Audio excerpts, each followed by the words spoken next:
From inside the Banner offices along the Inner Harbor, it is the Banner Ravens podcast. Paul Mancano and Jonas Shaffer live on a Thursday in late November. Not yet Thanksgiving, but it's right around the corner. Jonas and I are here to preview the Ravens' Week 12 game against the LA Chargers out in LA on a Monday night. We're going to have Rhim of ESPN, who covers the Chargers, on to discuss the other Harbaugh. But first, the Banner Ravens podcast is brought to you by Toyota. Toyota has been building a legacy of excellence for years, from developing hybrid technology to upping the standards of safety and efficiency. Toyota is always innovating, always making progress. And with a superior lineup of in-stock SUVs, including the adventure-ready RAV4 and capable, affordable Corolla Cross, you can experience the legacy of Toyota for yourself. Visit buyatoyota.com, the official website for deals, to find out more. Toyota. Let's go places. Jonas, my first question for you before we get into our quick hitters, because there's a lot of news and notes that we got to get through with this Ravens team as they look ahead to their Week 12 matchup. Is it Harbaugh or Harbaugh Bowl, or is it a matter of preference? I think it's a matter of preference, as with everything in this polarized country, Paul. Why do you, it always turns political with you, Jonas? I like Harbaugh because I can. Can we do an electoral college vote of whether it's Harbaugh Bowl or Harbaugh? I feel like the mouthfeel of Harbaugh is better than Harbaugh Bowl. I don't like the mouthfeel of mouthfeel. That's just a terrible word to say. I feel like I'm watching the Great British Baking Show. Oh, yeah, I've only seen bits and pieces of it. I saw the outstanding show. I saw the Dairy Girls special. Gotcha. Love Dairy Girls. I like Harbaugh. Okay, that's fair. Well, we'll get into the Harbaugh in a little bit, but let's talk about some news and notes. Let's talk about Desmond King signing to the Ravens practice squad, the All-Pro. We use All-Pro in quotation marks because it was a long time ago, but he still deserves the recognition for being an All-Pro. That's something that is attached to his name forever. It was 6 years ago, but he was an All-Pro at one point in his NFL career. At this point, though, he's 29. Just got cut by the Texans a week ago, played exactly 8 snaps in one game this year, and all of them were on special teams. He's been around, played with the Chargers, then Tennessee, then Houston, then Pittsburgh, then back to Houston. Did play 7 games and started 3 last year with Houston, and PFF actually liked him last year on that Houston defense that was very good. He lined up pretty much exclusively in the slot last year. He's on the practice squad, so the Ravens can elevate him on game day. Is this just another body? Are they just continuing to churn through guys who are on the street and trying to figure out if they can find a configuration that works in the defensive backfield here, Jonas? Yeah, I mean, he's an All-Pro, but he was an All-Pro when the Texans cut him a week ago. That signifier only goes so far in your career, and I think the fact that he was on special teams for the Texans is maybe an indication of what his role could be in Baltimore. Obviously, Ravens are probably going to be down Sanusi Kane for a little bit while. Did not look especially comfortable hobbling out of that locker room in Pittsburgh on Sunday. Had the ankle injury, was on crutches, had a walking boot on. Harbaugh said that he's going to be going through MRIs on Monday, so we'll probably get an update from Harbaugh on that today.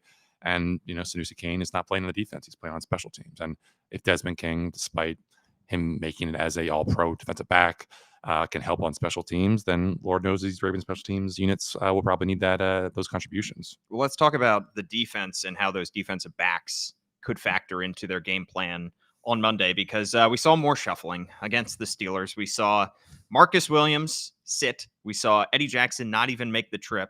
And we saw Ardarius Washington get the start at safety and play the entire game. John Harbaugh indicated earlier this week when meeting with the media that is going to be the plan going forward. It's going to be Kyle Hamilton and Ardarius Washington. I mean, Ardarius appeared to comport himself pretty well against the Steelers. We've talked about how that was one of, if not the most impressive performance of the season for the defense and for those defensive backs. In my opinion, fine. Whatever configuration you have settled on, we're in week 12. Just stick with it. It is too late in the season to continue to pull guys in and out and jerk them around. I think that may have contributed to all the struggles that they've had.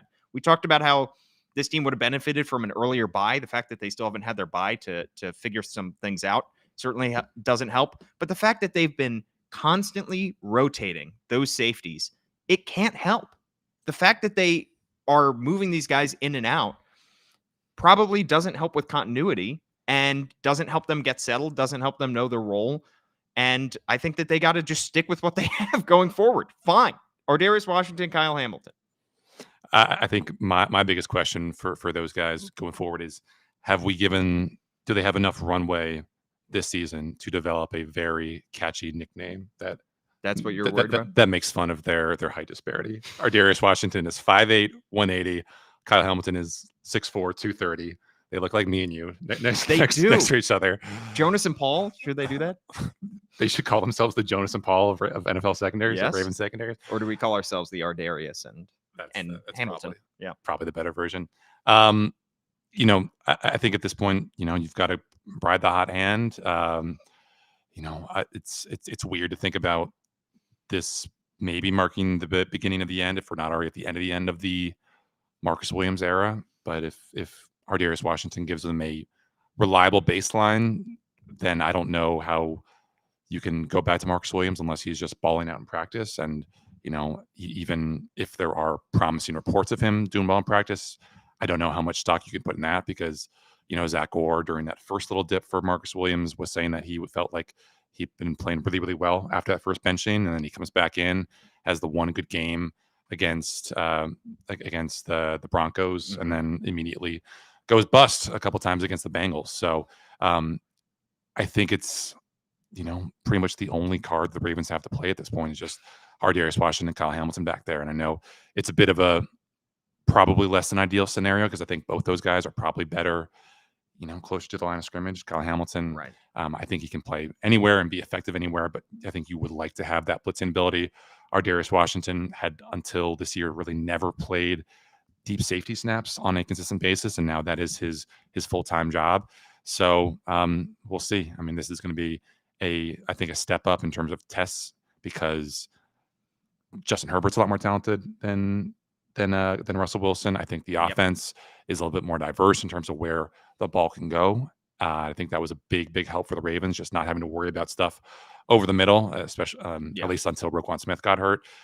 So at this point, go with AD, go with Kyle Hamilton, and we'll see what happens. And in terms of cornerbacks, Tre'Davious White, we saw get some playing time. He played 24 defensive snaps on Sunday against the Steelers.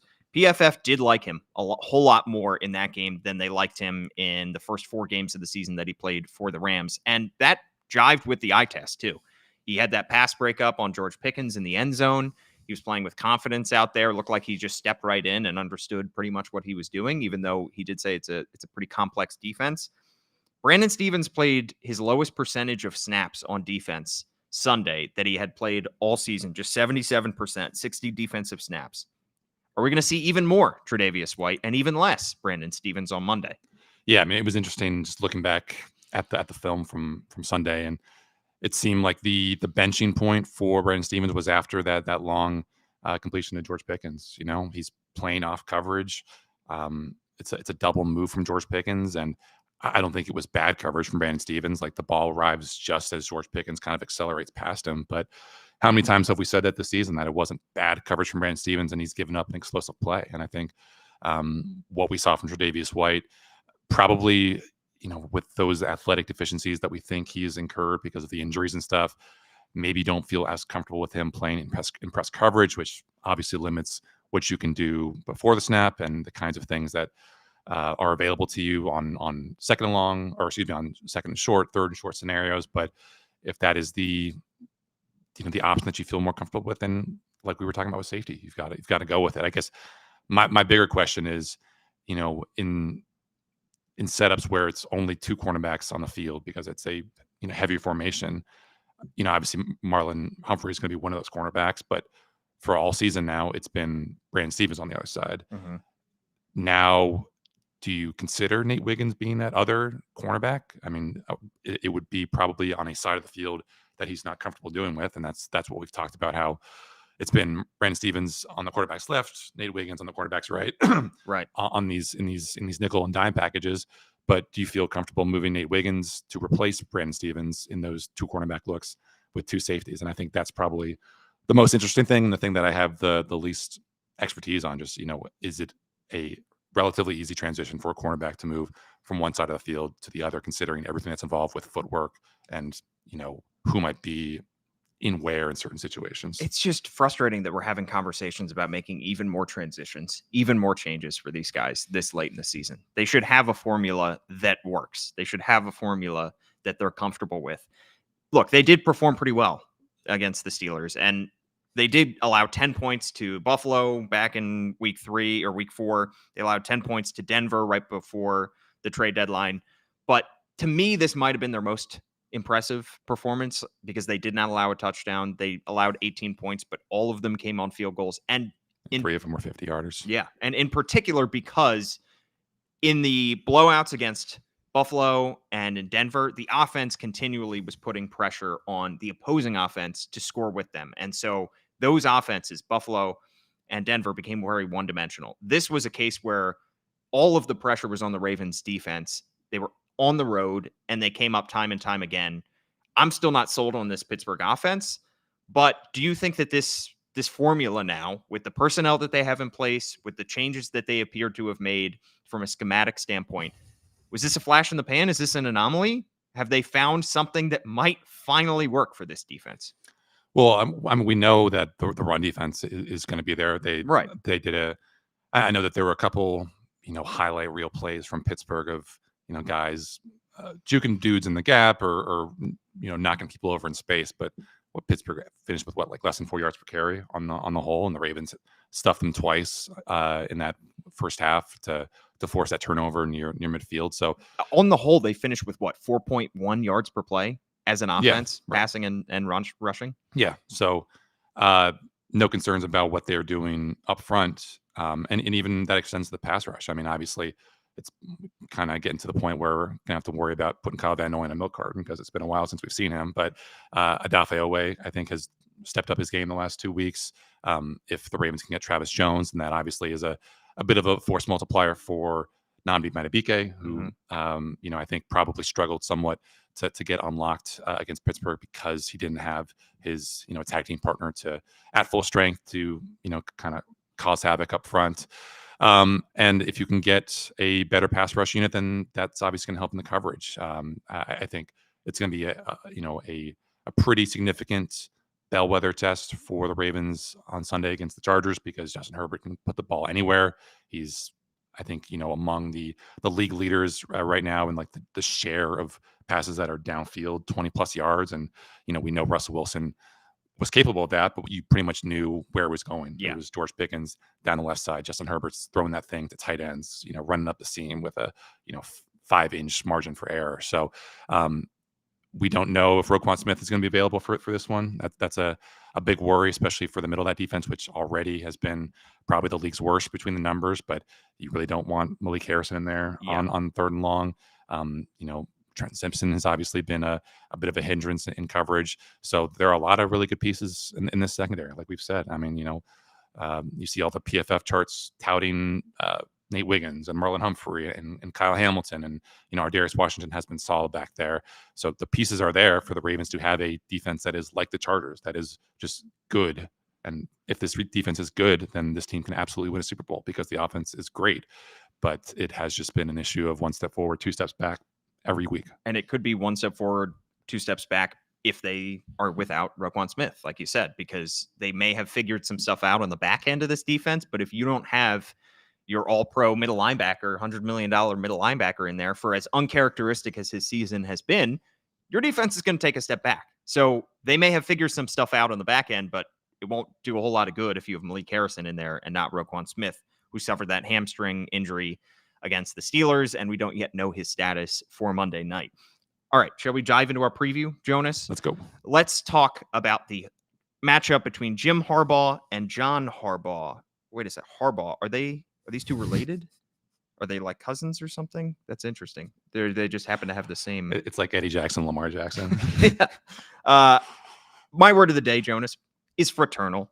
Definition of or befitting of a brother or brothers, brotherly. First known usage, 1375 to 1425. Late Middle English, of course, from the Latin fraternus, second declension masculine, of course. These two brothers, actually, you may not know this, Jonas, they met in the Super Bowl back in Super Bowl 47. Looks like the Ravens came out on top in that one, 34-31. I only remember that because Beyonce performed that day. Gotcha. Okay. Beyonce. Which we will get again. Yeah, we don't know where she will be. We only know that she will be part of that Texans game. We don't know where she's going to perform? There was no information in the announcement that Beyonce, as part of the Netflix game, is actually going to be in the stadium. And that's an important bit of information because I still have not yet booked my flight for that game. And I would very much like to know that Beyonce Carter Knowles, no, her middle name's not Carter, Beyonce Knowles would be within 200 yards, not for any like police reasons. I just would like to see her. Is she? I mean, in she the flesh. Hologram in. I mean, where would is she going to just like a pre-record and then have it roll it out? Have it be part of the Netflix program. She is a native Houstonian, I believe, so it would make sense. I'm sure she has like 5 houses all over the U.S. and various continental enclaves in Europe, but it would be great to see Beyonce in addition to Lamar Jackson and C.J. Stroud. We're getting ahead of ourselves, but maybe she's performing from the hood of that car that she did the promos on. Do you see all those promos? Yeah, she loves she loves a car as a prop. Remember when she took a bat to a car in like the album promotion 2 hour? No, two albums prior. No, I don't remember that. Yeah. Okay. Well, beat it up. Let's talk about this game and not the Houston game. Ravens are favored by 3. The over-under is 49.5. Now, let's look back at what Jim Harbaugh has done for this Chargers team, because at the start of the season, this team was seen as a team that could take a step forward, would very much had the chance to improve in a lot of ways. They bring Harbaugh in, who's a culture changer, and they've taken a massive step forward. Kind of reminds me of, the Washington Commanders, who took a big step forward. We've seen Justin Herbert return to his rookie form when he was absolutely lighting the league on fire. He looks like he is back to Pro Bowl level Justin Herbert after some years of middling play. When you look at this team, you look at the defense first, though, because he brings in Jesse Minter and he improves this defense dramatically. They could be without some other top players, though. They Denzel Perryman, linebacker, had a groin injury. Bud Dupree, outside linebacker, and Khalil Mack, groin injury, missed the game against the Bengals. Still, this defense is pretty darn formidable, and that's where I think you start when you talk about the Chargers. Yeah, it's a former Ravens assistant who's leading the charge there. Jesse Minter was the defensive assistant in 2017, got promoted to assistant DBs coach in 2019, then the full-time DBs coach in 2020, left to coach the Vanderbilt defense in 2021. Obviously succeeded Mike Macdonald as Michigan's defense coordinator a year later, won a national title with Jim Harbaugh, followed him to LA. What's interesting is that it's, he is technically part of this Ravens Harbaugh tree, but doesn't really do much of what we think of the hallmarks of Ravens defenses. Not a lot of disguised coverages, not a lot of simulated pressures. They just line up and beat you. And I think that is probably a bit of a scary thought, considering that is a lot of what the Steelers did. They were just the tougher team, the better coach team on Sunday. And I think this is a Chargers defense that, not as talented, not as many big names, certainly, as what Pittsburgh has. But you just look at what they've been this year. It's been a very, very successful group, 10th in DVOA, 6th against the pass, 15th against the rush, 1st in scoring defense. A lot of that has to do with the strength of schedule, 32nd ranked strength of schedule in terms of opposing offenses. Joe Burrow, by far, I think probably the best quarterback they faced. And that did not go especially well for that defense in the second half. So we'll see. I think this is obviously a kind of a litmus test game for them, because it is now a second week in a row of actually going up against a really good offense in prime time, in a prime time slot. But I think considering that familiarity that staff has with the Ravens, I imagine they're probably not as scared as they would be if they were kind of coming into this fresh. Yeah, and this obviously is a team full of Ravens castoffs. There is a sliding doors moment where maybe if Jim Harbaugh doesn't take the leap to the NFL and he stays at Michigan and takes all the sanctions that were coming his way, that the Ravens lose Mike Macdonald to Seattle and they hire Jesse Minter and hire another former Michigan defensive coordinator as their defensive coordinator. And maybe this defense is a little bit better under Jesse Minter than it would be under Zach Orr. But on offense, of course, there are a lot of sliding doors moments where the Ravens could have brought back two of their running backs that the Chargers ended up signing. J.K. Dobbins, Gus Edwards, both those guys go to the other coast, go to the other Harbaugh.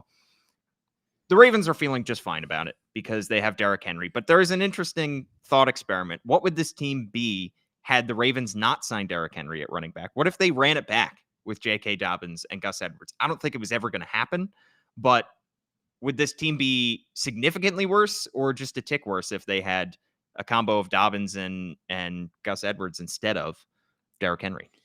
I think they'd be a tick worse. They'd probably have one or two fewer wins. I think really the only guy on this team who's capable of swinging the market more than one or two wins is Lamar, and that's just a reflection of how good he is, and I think how good this system is for running backs for anyone who lines up next to Lamar.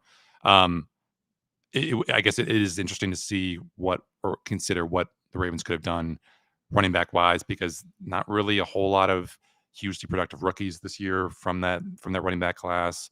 Well, no rookies in the first round, I don't think. Yeah, and no running backs, I should say. Derrick Henry went pretty late in that free agency splurge. He was part of that second wave of signings. So if the Ravens had wanted to sign, a Joe Mixon or a Josh Jacobs, then I think they would have had to have moved earlier on the market than they did.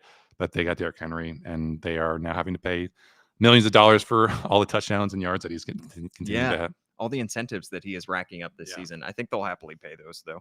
All right, this is an offense that is run by another Ravens cast-off, Greg Roman, who's actually changed his MO a little bit, passing the ball a whole lot more than he did when he was in Baltimore. And it's getting the most out of Justin Herbert, who has just one interception so far this season to 13 touchdowns. PFF's number 4 rated passer. He's making a lot of big-time throws. He's got Ladd McConkey as his number 1 wide receiver, who's got 615 yards so far and 4 touchdowns. He was your guy. You can take a victory lap on that. Before the draft, you planted your flag on Ladd McConkey being a productive wide receiver taken in the second round. He's second among NFL rookies in receiving yards behind Brian Thomas Jr. I'm not gonna peacock. I do wonder if Todd Monken's familiarity with him maybe gives the Ravens any kind of an advantage. Obviously, He coached him at Georgia 2 years ago before he really kind of broke out. I think really the only reason that he fell to the second round. I think it was the second round. Yeah, was just the injury concerns. He was a bit of a guy with a kind of chronic injury problem. It's good to see him get over that. It's going to be really interesting, I think, for the Ravens because obviously you expect a lot of play action dropbacks. This is a team that just hammers that play action button, even though the running game has not really been all that special since the first 2 weeks. And then you also have your best cover corner probably matching up against him. Ladd McConkey is like a 75% slot guy, and Marlon Humphrey is going to be in the slot. That doesn't mean that he's going to be playing man-to-man coverage every single time against him, but you would expect that matchup would be at least a draw for the Ravens. And I think if you can cover Ladd McConkey and force Justin Herbert to, throw to Will Dissly, who had a nice game against the Bengals on Sunday, throw to Quentin Johnston, who's been of a boomer bust prospect since the Chargers drafted him the first round last year, one spot ahead of Zay Flowers. Mostly bust. Yeah. But he has 6 touchdowns. He does. He's having a nice season. Then I think you would probably take chances with that because I just think, this is a team with 2 nice tackles in Rashawn Slater and Joe Alt, the first round pick that they chose over a lot of potentially more dynamic receivers in that top 10 slot. But the interior of this line just doesn't really scare you. And I think if the Ravens can force Justin Herbert into 3rd and long, they will definitely take their chances. For as athletic as he is, as many nice runs as he's made this year, the pressure to sack ratio is kind of surprisingly high. So if they can get home from the interior or on the edge, then I think they can feel pretty comfortable about keeping the Chargers team under 20 points. Well, J.K. Dobbins, Gus Edwards, Greg Roman were not the only people to come from Baltimore and go out to L.A. There was another, Chris Rhim, who is a Baltimore Banner Ravens beat writer, your co-beat writer for a very short time before he jumped the ship and went out to L.A. to cover the L.A. Chargers. And he has some insight for us on this Chargers team. And now we're joined on the Banner Ravens podcast by an old friend, Kris Rhim, who's covering the Chargers now. For ESPN, he has left the Baltimore Banner behind and left Jonas Shaffer. And as a former co-beat writer with Jonas Shaffer, is it possible to find another Jonas Shaffer out in the wild, or is he truly just one of a kind, Kris? Truly one of a kind. Truly one of a kind. The Banner has you gotta lock him in, give him a lifetime deal. Give him a lifetime deal. He's one of one. He prepared me, sent me off across the country. He's a legend. We know that's true. Paul, I hate you. Let's talk football. Obviously, this is going to be a week with a lot of questions about John Harbaugh, about Jim Harbaugh, about the respective siblings. We were just talking off air, Kris, about the 25-minute press conference that you just sat through, where it seemed like 80% of the questions for Jim Harbaugh were about his brother. You got to cover John for a couple blessed months here in Baltimore. You've now been able to spend more time with Jim. What has struck you most about how they are similar, how they are different, and how they kind of want to run their programs and, get them to a point where now here it is, a, very meaningful primetime game just a couple days before Thanksgiving? Yeah, I think they both have kind of that kind of old guy sense of humor. Probably, I guess from their dad, they like, I think they both tell jokes at the podium. I've covered a few different head coaches who like aren't as good at maybe playing to the crowd is the word I'm looking for. And I think they both do that. I think in ways that they're different. I think John is more, he talks a little bit more. Like he maybe he gives you a little bit more like at the beginning. Like John, at least when I was there, he would do like a kind of like a quasi opening statement kind of thing. He would maybe, or if like there was an injury, he'd be like, hey, this is what's going on or something like that. Where Jim is more of like, I think he really approaches everything like, I'm not giving anyone in the world an advantage. So like if you ask him about an injury, like I'm not qualified or HIPAA, which, is football players aren't protected by that. But like, it's like, just you trust the injury, like look at the injury report. Like he's really just injury report, or like, I have no update on that. Right. So they're different that way, but yeah, and I think the other thing, sometimes I find myself like, I guess this is whatever, but they do. I didn't think they looked alike before I got here, but like now that I'm here, I'm like, oh, that looked like a mannerism that John would do. So like I think they have like the similar hand things and stuff. So that's what I would say. Yeah, watching the Sunday night game, I was just incredibly struck by how similar they look, and you do see shades of the tight-lippedness with John quite a lot because we've had a hard time getting some injury updates on some star linebackers in Baltimore as of late. He has been. It seems like especially this year, Jonas, or this is just in your numerous years covering the team. Has John always been this quiet about providing injury updates? I think he's actually been kind of good this year. I think if he's this going is to be good. I'm scared. I think he's going to be tight-lipped this week because it is the week of the Harbaugh. I don't think he wants to give any tactical advantages whatsoever.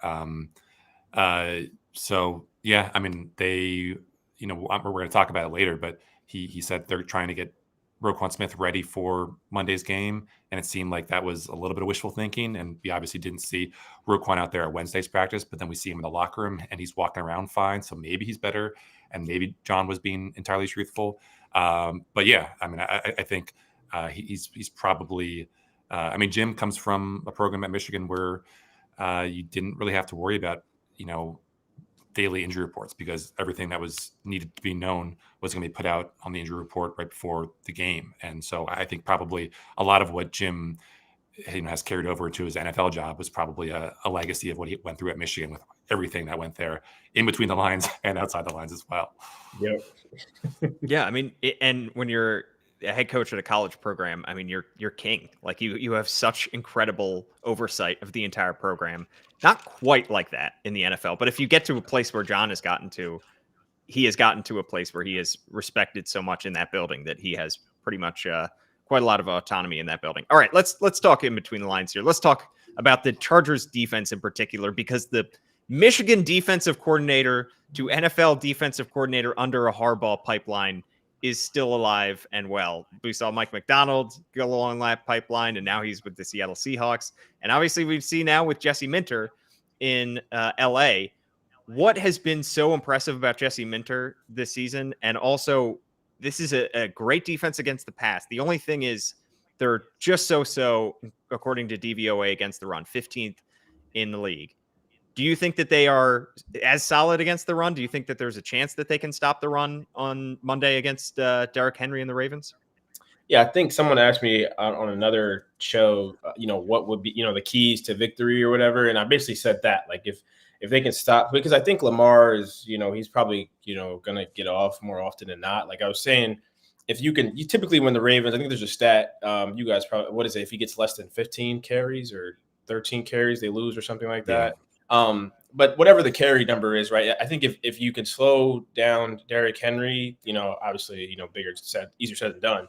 You have a shot at winning, and then just pray, just pray that 8 doesn't do, whatever he has an off night, right? But I think against the run, it's really been, they signed Poona Ford in the offseason, and he's really been like playing the best of ball of his career, right? I think their worst game this season was against James Conner, and Derrick Henry is obviously like probably most people would say a much better version of James Conner. So I think that I think they are thinking about that game. And I think they are, I don't know if concern is the right word, but like looking to prove that game was an anomaly and not the norm, right? They missed a ton of tackles. He got off, Kyler broke for a long 40-yard. It was a very uncharacteristic game for the defense. Like they've largely been okay, Nick Chubb, Kamara, they were all right those games. But I think this type of running back gave them issues before. So that could be a challenge for them. I think what Jesse's done with the defense, I think is a combination of a perfect storm of like guys who are frustrated about being called terrible and the Achilles heel of the defense and the reason why Justin Herbert will never be in conversations about being a great quarterback or win, combined with this coordinator who makes things simple. We don't have a bunch of rules in the defense. It's kind of go play, go hit people. We're going to be near the ball. And you see it, right? There's, Elijah Molden, Christian Fulton. There are these guys who are on these one-year deals combined with these aging stars like Khalil Mack, Derwin James, who, Joey Bosa, I've already said him, who all have something to prove. So I think it's been a perfect storm for the defense. Kris, another guy with Ravens connections, Greg Roman, obviously. Left here under not the best of terms with his relationship to this Ravens fan base. Two-part question for you. First of all, how's the goatee looking? And second of all, how much did he kind of change things around, or maybe your perception of what this Chargers offense would be? I think first couple of weeks, obviously very run heavy as Herbert was getting healthier, but they're really throwing the ball all over the yard now. And it's kind of an unexpected version of this Chargers offense. Maybe if your only exposure to Greg Roman was what he did in Baltimore.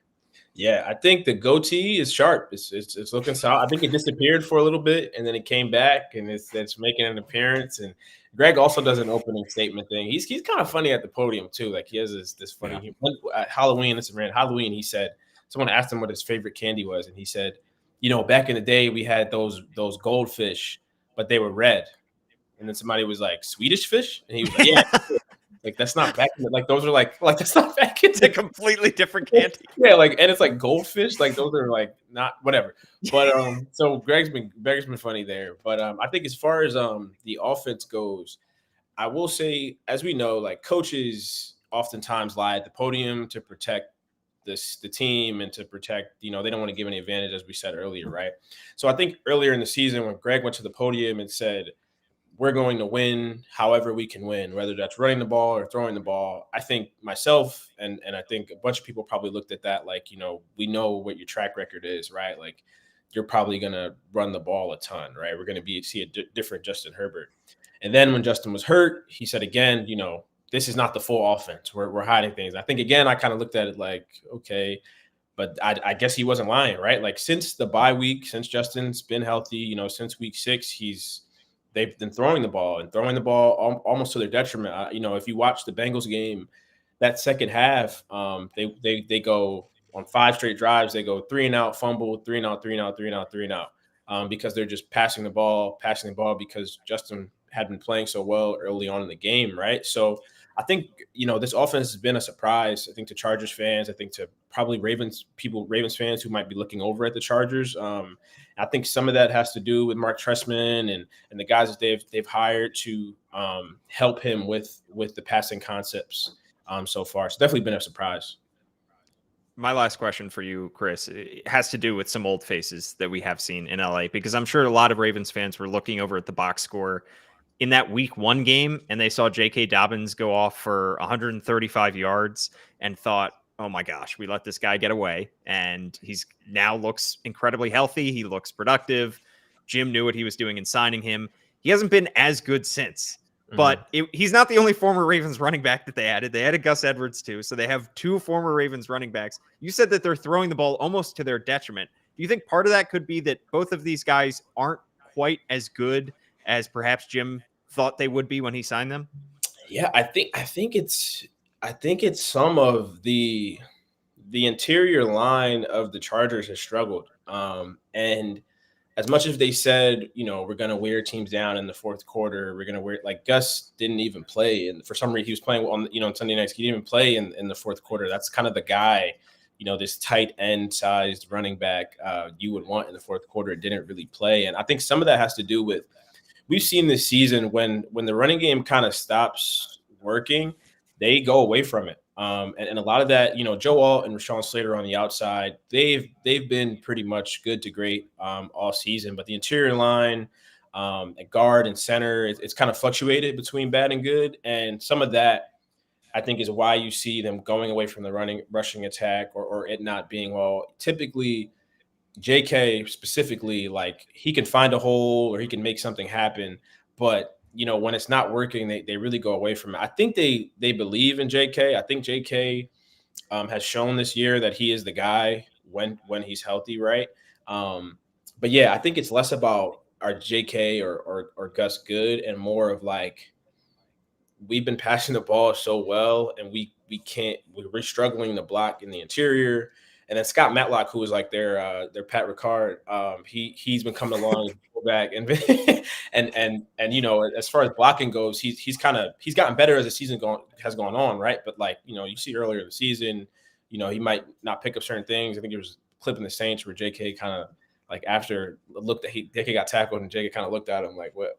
Like you were supposed to be somewhere else.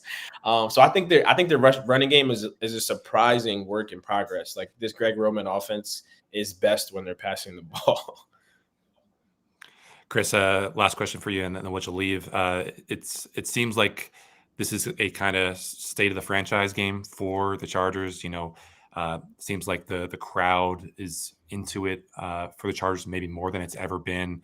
You've got some, MVP hype for Justin Herbert bubbling as he continues to be this really, really impressive guy. The hype for Jesse Minter as a potential head coach next year is, continuing to build. I know we're coming off a primetime game for the Chargers against the Bengals, but I mean, how big of a game does this feel like? Put aside all the brother versus brother stuff. I mean, where does this kind of land for you in terms of just what this could be for the Chargers on a Monday night game like this with a chance to go to 8-3, here we are in late November? Yeah, I mean, it's huge, right? Like, I think you looked at this game ahead of the season for the Harbaugh or whatever we're calling it. But I think this is the best team that they've played. Like, this is the best team that they've played. It's a team that's going to be in the playoffs. It's a team that people think can make a Super Bowl run. So I think and it's also like in that locker room, there are so many of these guys like that, even got like Sam Mustipher, like he was like, yo, I saw you on the sidelines. I was wondering how you got, because he was on the Ravens last year. Like, there's like so many connections with players on the teams and they want to beat the Ravens. Like they want to beat the Ravens for Jim, for themselves. These are a bunch of guys that the Ravens didn't want anymore, right? Like, it's, JK has something to prove for sure. Gus has something to prove for sure. A lot of these coaches, even front office people. So I think that this is a game for those reasons.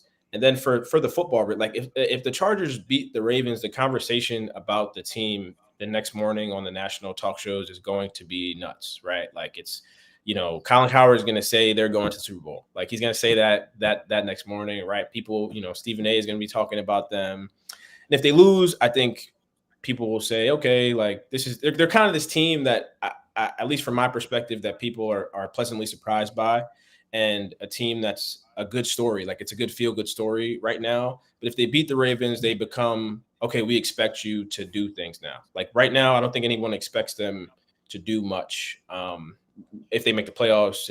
But you beat the Ravens, okay, we might expect you to do a little something, right? And the stretch they have is it was Bengals, then Ravens, then Falcons, Chiefs, Bucks, Broncos.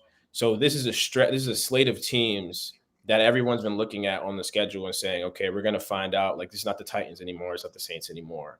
We'll find out who y'all are. So it'd be a good start to a 2-0 start to that stretch. Would be an 8-3 for this team that was 5-12 last season. With many of the same players. They were 5-8 before Justin got injured. So it wasn't like his injury was why they were losing. So I think it's the game, not to, overstate it. It is, like you said, Jonas. Yeah, I mean, it reminds me kind of the Ravens Week 6 matchup against the Commanders, where it was a team that was young, was coming off a horrible season with a new coach, totally new energy. Herbert obviously has been around, but he's back to the form that we saw in his rookie year. And in the Commanders' case, it was Jaden Daniels, and it was like, all right, are the Commanders for real? This is their toughest test of the season, and the Ravens got their A game. They still came out on top. But that's what I expect from the Chargers as well, because they're going to get up for this game. And that the Harbaugh brothers are going to be getting up for this game as well. But Kris, thanks so much for joining us, and looking forward to your coverage. Where can everybody follow you along on all of the now infinite social media apps that we have to keep track of here? Yeah, I mean, I'm on Twitter at KrisRhim1, and that's pretty much where I do most of my stuff. I mean, I'm on Threads, but it's too hard, man. It's too hard for me to keep way up too much. But it's just my name, find my name anywhere, mainly Twitter or X, excuse me. X. There you go. Yes. Yeah, we're still dragging Jonas to Blue Sky, so we'll get him there eventually. But thank you, Kris, for making us the first of your 18 different Ravens podcasts that you're doing this week. Thank you. Whenever you need me.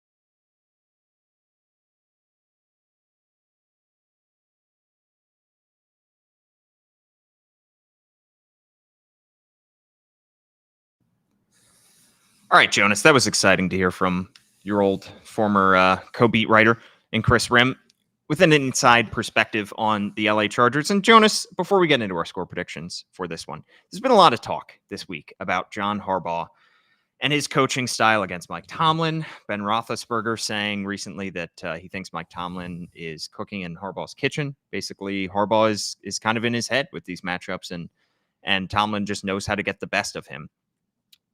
When it comes to this matchup now between two brothers, these guys know each other incredibly well, intimately well. How do you see this playing out from a coaching standpoint? And do you think that this game could come down to coaching? Because we've seen the Ravens bedeviled by penalties. That's typically an area where you point to and you say that comes down to coaching. We saw some bad play calling in that loss against the Steelers, in particular the 2-point conversion. How do you see this playing out from a coaching standpoint? Yeah, I mean, I think you could probably say this about every Ravens game this year, but you feel like the two most likely outcomes at this point are a blowout Ravens win because they have the best quarterback in the NFL and they have enough talent on defense to do, more than enough to kind of have their way and win by double digits, or alternately like a narrow loss. And I think that is a reflection of coaching. I think it's a reflection of just like the weird variance that this Harbaugh team over the past 2 years has kind of played with, where they can beat anyone by any number, but also lose to any team in the most frustrating, upsetting ways possible. But the thing is, they will never get blown out. Yeah. The only losses that they have are narrow and frustrating. And, some of that is, if you want to be specific and say that it did indeed come down to Justin Tucker against Pittsburgh, then there's nothing that like Harbaugh could have done, to that. I mean, obviously they could have gotten closer on those drives so that you're kicking from 38 yards instead of 47 yards, or from 42 yards instead of 50 yards, and that helps. And that maybe Justin Tucker comes through and the Ravens win, and we're not talking about how the GOAT has fallen off the way that he has. But the other big talking point in this game will be penalties, because John Harbaugh has a team that is the most penalized team in the NFL, and his brother has a team that is allowing that is committed the fourth fewest penalties. It's almost like it's close to half the total number of penalties that this Chargers team has committed. And you think back to what has done the Ravens in so many times this year. It's getting behind the sticks on offense. It's allowing dumb stuff down the field on defense because you're getting grabby, or you're smacking someone in the helmet as you're trying to go in for a sack. And I think in all three phases, the Ravens have the more talented team in this game. I mean, we didn't really spend a whole lot of time talking about the names on this Chargers defense, but Dion Henley is their breakout linebacker, a converted college wide receiver, was a day 2 pick last year. Cam Hart played on the same Notre Dame team as Kyle Hamilton a couple years ago. 5th round pick, has done really well. Don't know if he'll play in this one because of a concussion protocol. Christian Fulton, a former 1st rounder who did nothing in Tennessee. Elijah Molden, I think a former 3rd rounder who again also did nothing in Tennessee. Tarheeb Still, hashtag he a Terp. Not really a premier prospect, but has given enough for this Chargers defense in the slot to be able to amplify the talents of a Derwin James, of a Khalil Mack, of a Bosa. Right. And the Ravens, again, I think if you overlaid these 2 depth charts, you would absolutely, and gave GMs a blind taste test, every single one of them, I think would rather have the Ravens. But it comes down to just how well you can maximize your talents, how well you can stay out of trouble. And I think that's probably the biggest issue for this Ravens team, just not getting out of their own way. Yeah, it's a case of the Chargers being greater than the sum of their parts. Yep. And right now the Ravens are not that. The Ravens have so many talented pieces, and they're not coming together as much as they should. This is still a 7-4 team. This is still a team that has the chance to win the division. Probably not an outstanding chance to get that 1 seed again for back-to-back years, but they have a chance to go pretty far in the playoffs because that offense is explosive. But John Harbaugh, because he is a CEO head coach, I think he doesn't get the benefit of the doubt. And when you see the Ravens go on these great win streaks, when you see them blow out teams, he doesn't get as much credit as somebody who is, seen as more of having his fingerprints on the offense, or having his fingerprints on the defense. So when they blow out the teams early in the year, like they did, like Dallas, which should have been more of a blowout than it ended up being, or Buffalo, or Denver, those games, Lamar Jackson tends to get the credit for that. Todd Monken tends to get the credit for that. And last year we saw it play out where Lamar Jackson was getting the credit for a lot of those massive wins down the stretch, deservedly so, because he's, phenomenal, one of the 3 best players in the NFL. And Mike McDonald was getting a ton of credit for the defense. John Harbaugh doesn't get as much credit for the wins, and he takes a lot of the heat for the losses. But that being said, he can also, because he is the CEO head coach, he can establish distance between himself, because you can look at the defense and look at their struggles and say, that's more Zach Orr than it is John Harbaugh. Harbaugh hired him, but you can still, distance yourself if you need to. You can still say, well, that's not my defense, that's Zach Orr's defense. So if the Ravens make a change at defensive coordinator this offseason, they can effectively pin the blame on Zach Orr. So it's a fraught conversation when you talk about how much John Harbaugh really contributes to this team. And it's difficult in any sport, I think football in particular, to differentiate how much of an effect coaching is having and how much is on the players. And so, like you said, if Justin Tucker makes a couple field goals, we could be talking about, this Ravens team is 8-3, and they still have a shot they have a above 50% shot to win the division. And that's not exactly Harbaugh's fault. But there were other things in that game, like the failed 2-point conversion, like the offense's consistent struggles, that you could say like the penalties, that you could put more of the blame on John Harbaugh and say if this team were in a better position, if they were more prepared, if the coaching had been better throughout the game, they would have won that game. And that's why that loss falls on his shoulders. Yeah. And it's tough, I guess, for Harbaugh because so many of these in-game decisions have not gone his way, from the challenges to the time management. Obviously, the decision to keep Derrick Henry on the sideline is probably one that Todd Monken is making for that fourth down call, but it is laid at John Harbaugh's feet because he is the one who's going up to talk to the media after the game on Sunday, right? And on Monday, and he has to answer for that. He has to answer for why Nelson Aguilar wasn't able to have that crack block to give Lamar the path that he needed. So I think there are probably a lot of Ravens fans who are quite sick of John Harbaugh. There's you look on Twitter and there are a lot of guys with like hashtag fire John Harbaugh in their Twitter handles right now, and I get the frustration, but I guess I would point Ravens fans to the direction of Pittsburgh because, it wasn't at this point last year, but at the end of the season last year, the, Pittsburgh Steelers airwaves were just abuzz with the talk of fire Mike Tomlin. We should do this.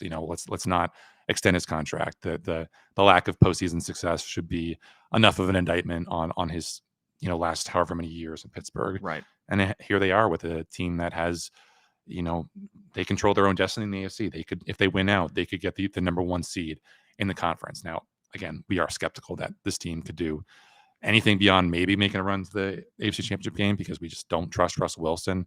And of course, having Lamar Jackson is a very, very different proposition than having just a string of bad quarterbacks that you continually have to kind of drag kicking and screaming to 500. Yeah, Duck Hodges.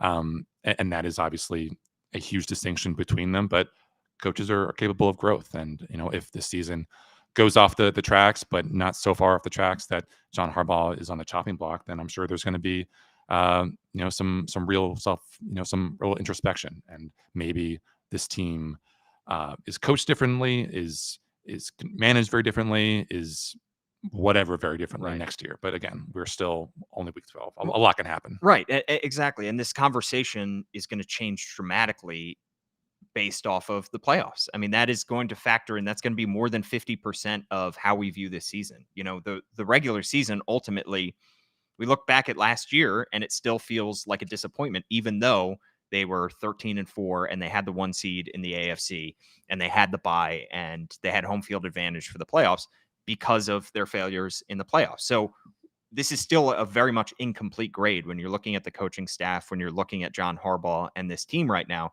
They just kind of went into this season because of the expectations that they placed on themselves last year by being as good as they were.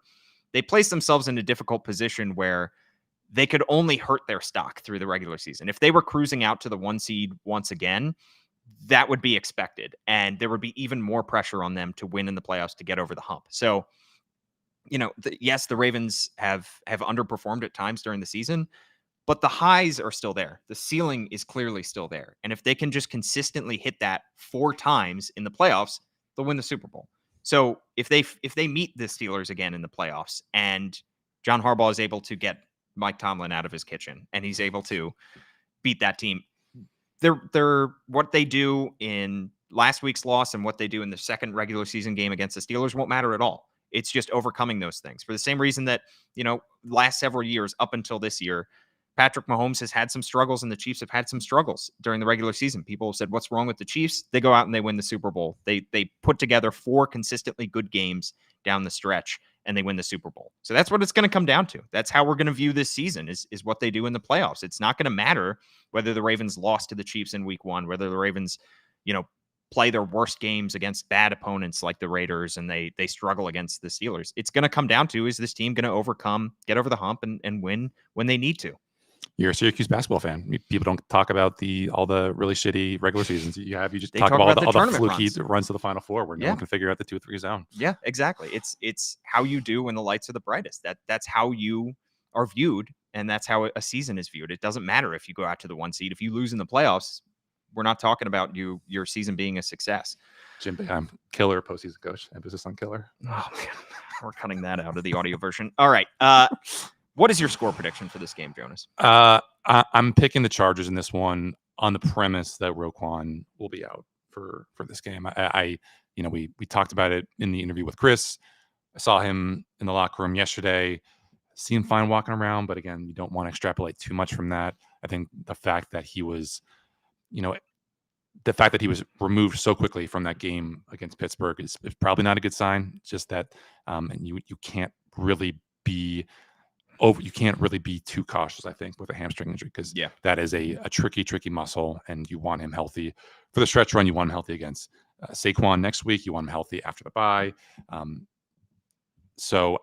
I think that could be a potentially significant. It would be a potentially significant loss for the Ravens, just in terms of being able to stop this Chargers running game, which again is not great, but J.K., Gus Edwards, Justin Herbert in space, all formidable enough opponents that I think you can't really mess with it. And then just the stuff over the middle. If the Ravens play a lot of zone, then you're going to have guys who know where to be. And even though Roquan has been a half step slow at a lot of points this season, I think you'd rather him be a half step slow than Trent Simpson being 4 steps out of place, or Malik Harrison with his back turned to the ball because he's biting so hard on the run fake. So I just think, Justin Herbert, this could be a game where he kind of announces himself, like we were talking about with Kris, as a potential, fringe MVP candidate. The Ravens had a far better team than the Chargers last year with Brandon Staley coaching them, and that game really came down to the finish. They were up, I think, only 13-10 until that final put away run by Zay Flowers, right on that end around. So there's familiarity with the teams, there's familiarity with the staffs, and I think it would be surprising if this game is decided by more than a couple points. And I just think that with the vibes on this team and what Jesse Minter can do on defense, the coin flip for me just goes to the Chargers ever so slightly. So 24-23 Chargers. Yeah, this team scares me. This matchup scares me for a lot of reasons, because of the familiarity between these two coaching staffs, like you said. Because Justin Herbert is not lighting the world on fire through the air, but he's not making mistakes. He's taking chunk yardage. He's taking off when he needs to. He's scrambling for yards. Maybe his running ability is one of his more underrated attributes. And you just look at how the culture has changed in LA. You look back at their Sunday night win over the Bengals, where they blow a massive lead. I think it was like 27-6 in the third quarter. And the Bengals come all the way back and they tie the game. And there are a couple back and forth possessions in the waning minutes of the fourth quarter, and the Chargers finally take the lead again with 18 seconds left on J.K. Dobbins' run, and they come out with the win. That feels like a game that the Chargers lose 10 times out of 10 before Jim Harbaugh gets there. The Chargers have, throughout their history, a pattern of blowing large leads, of losing games that they shouldn't. And it feels like this is just a different team. It feels like the vibes are different. It feels like they believe that they can win. And this is a scary team for a lot of reasons for the Ravens. And it's just frustrating because you didn't want to have to come into this game needing it as badly as you do. Because if you fall to 7-5, that's talk about, you can, I don't think you can throw out a division championship, but it certainly makes that road a heck of a lot harder than it would have been if you came into this game 8-3 and you had a chance to go to 9-3. So I am picking the Ravens, but by a very slim margin. I'm having them come out on top 22-20, but I think this is going to be another coin flip game. I don't think that the Ravens are going to get blown out by any stretch, because this team doesn't get blown out, as we've talked about. But this team also doesn't lose back-to-back games very often. They lost back-to-back games at the start of the season. That was the first time in a couple of years that they had lost back-to-back games. So I trust their ability to bounce back. I think they may have figured some stuff out on defense, although I'm not fully convinced. And I think that the Ravens are going to come out with a 2-point win. It's going to be an awesome game. Yeah, I think it's the only game between two teams with winning records this week. So, game of the week, not just because it's on prime time, not because it's the horrible, but not because of Lamar Jackson versus Justin Herbert, but just there is infinite storylines with this game. There's just a dearth of quality teams going after it. So, yeah, it's gonna be a fun one. And also, I would like to apologize to all the members of the Beehive. The music video I was referencing earlier was Lemonade by Beyonce, where she goes ham on a car. Gotcha. Yeah, I was thinking. Want to clear that up? I was thinking Carrie Underwood taking her, was it golf clubs to the side of the? I thought it was. Dug my key into the side of this. The key, not a blunt force object. I think at one point she slashes the tires. I know that. Okay. But maybe in the music video she takes a golf club. I'm not sure. Like a 4-iron. Yeah. Just bashes the Next window. film study. Yeah. At Jonas_Shaffer is his Twitter handle. I'm at Paul Mancano and at All Banner Sports. And check us out on Blue Sky as well. And of course, subscribe to the Baltimore Banner. $1 for 6 months to read all of Jonas's great work and Gianna Hahn and Kyle Goon. They will be out in LA on Monday night. We will have a podcast in the wee hours of Tuesday morning to recap the Ravens game against the LA Chargers. Please like, rate, review, subscribe. Write us a good review on the Banner Ravens podcast, and I'll read it out here. Thanks so much for tuning in. Thanks to Kris Rhim